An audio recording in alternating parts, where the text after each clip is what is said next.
जब नहीं देता ना तुमको भी तो क्यों? सबकी तो बीवी रहती है ना। वो मुस्लिम ला पे नहीं है। हमारी सगी बहन की बेटी है, हम अपने ऑपरेशन हुआ था। उत्तर प्रदेश के फतेहपुर जिले से एक चौंकाने वाली खबर सामने आई है, जहां एक युवती अपने ही सगे मौसा के साथ रहने की जिद पर अड़ गई। मामला महज जिद का नहीं, बल्कि मर्यादाओं की उन सीमाओं का है जिन्हें समाज अक्सर लक्ष्मण रेखा मानता है। शादीपुर इलाके में जब परिजन युवती को वापस ले जाने के लिए ऑटो में बिठाने लगे तो बीच सड़क पर हंगामे की स्थिति पैदा हो गई। युवती का साफ कहना था कि वो अपने खालू के साथ ही रहना चाहती है और उनकी पत्नी बनकर जीवन बिताना चाहती है। बेटा तुम्हारा अलविया बानो। कहाँ की रहने वाली है? हिकारी। एकारी? हाँ। ये बिलंदा के पास? हाँ। अच्छा, ये कौन है तुम्हारे? हम इनके साथ रहना चाहते हैं। कौन है तुम्हारे? ये मेरे खालू लगते थे, लेकिन हम इन्हीं के साथ रहेंगे। किस रिश्ते से रहोगी? एक मिनट। बीवी के रिश्ते से। हाँ? बीवी के रिश्ते से। बीवी के रिश्ते से रहोगी? तुमको मालूम नहीं उसकी पत्नी है? हाँ मालूम है, वो मेरी खाला है। अच्छा, बिना तलाक के कैसे तुम उसके साथ? तो फिर एक साथ दोनों लोग कैसे रहोगे?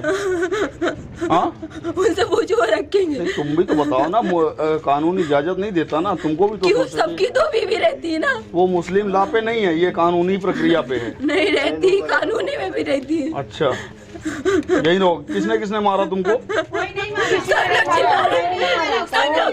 मैं मास्क लगाई। खड़े हो, खड़े हो, खड़े हो, खड़े हो, खड़े हो। मैं जर्नलिस्ट हूँ, तुम खड़े हो, खड़े हो, खड़े हो बेटा, खड़े हो, खड़े हो।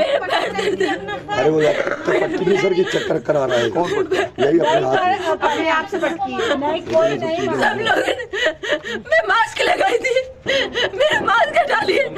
सब लोग बोल रहे थे नहीं जेल जाएगी, मैं इनके साथ रहूंगी। तुम्हारे रहने से रहेगा? थोड़ी रह लोगी। तुम्हारे कहने से रहेगा? तुम्हारे कहने से थोड़ी, जब तक तलाक नहीं होगा तब तक नहीं रह सकती तुम इसके साथ। तो मैं मर जाऊंगी। हैरानी की बात ये रही कि युवती इस बात से भी बेखबर दिखी कि उसके मौसा पहले से विवाहित है। भीड़ के सामने उसने दलील दी कि सबकी 2 बीवियां होती हैं, मुझे उन्हीं के साथ रहना है। इस दौरान मौके पर मौजूद डायल 112 की पुलिस टीम और सैकड़ों तमाशबीन मूक दर्शक बने रहे। इस कहानी का दूसरा पहलू और भी दर्दनाक है। मौसा की पत्नी, जो युवती की सगी मौसी है, ने भारी मन से बताया कि करीब 1.5 साल पहले अपने ऑपरेशन के दौरान मदद के लिए उन्होंने अपनी ही भांजी को घर बुलाया था। किसे पता था कि मदद के लिए थमाए गए हाथ रिश्तों की नींव ही हिला देंगे। पत्नी का आरोप है कि इस नजदीकी ने घर में तनाव और कलह का ऐसा बीज बोया कि आज बात सड़क तक आ पहुंची है। हालांकि इस मामले में अभी तक कोई लिखित शिकायत दर्ज नहीं कराई गई है, लेकिन ये घटना इस बात पर सोचने को मजबूर करती है कि आधुनिकता की दौड़ में क्या हम रिश्तों की शुचिता और गरिमा को पीछे छोड़ रहे हैं? क्या जिद के आगे सामाजिक और पारिवारिक मूल्यों का कोई मोल नहीं रह गया है?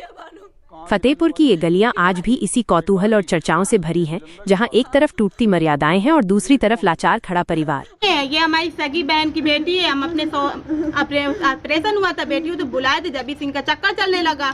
ये बहुत समझाया गया, कौन नहीं समझाया? भाई समझाए, भानोई समझाए, सब कोई समझाएगा। आपको जानकारी कब लगी? हमको जानकारी 3 महीना के बाद लगी। तो ये कुरान शरीफ हमारे उसमें सबसे बड़ी कुरान मानी जाती है। उसकी कुरान शरीफ उठा के 1 बार नहीं 2 बार कसम खाए हैं। इसी के चक्कर में किसिया के मुझको 1-2 बार मारा भी है। क्या नाम है आपका? हमारा चांदनी नाम है। आपके बच्चे हैं? ये बेटी है मेरी। एक कितने वर्ष की बेटी है? मारा है। हाँ। कितने वर्ष की बेटी है? कसम सर में हाथ रख के। एक मिनट। मारे 2 बार करके। 2 बार। कितने वर्ष की बेटी है आपकी? ये 17 महीना की हो गई है, अभी 3 महीना बाकी है, 2 साल की। आपके पिताजी क्या नाम है? रफीउद्दीन। खत्म हो चुके हैं, मरूम हो गए। हाँ। लखनऊ की हर बड़ी हलचल, अपराध की सच्ची खबरें, द लखनऊ टाइम्स, सबसे तेज, सबसे सही।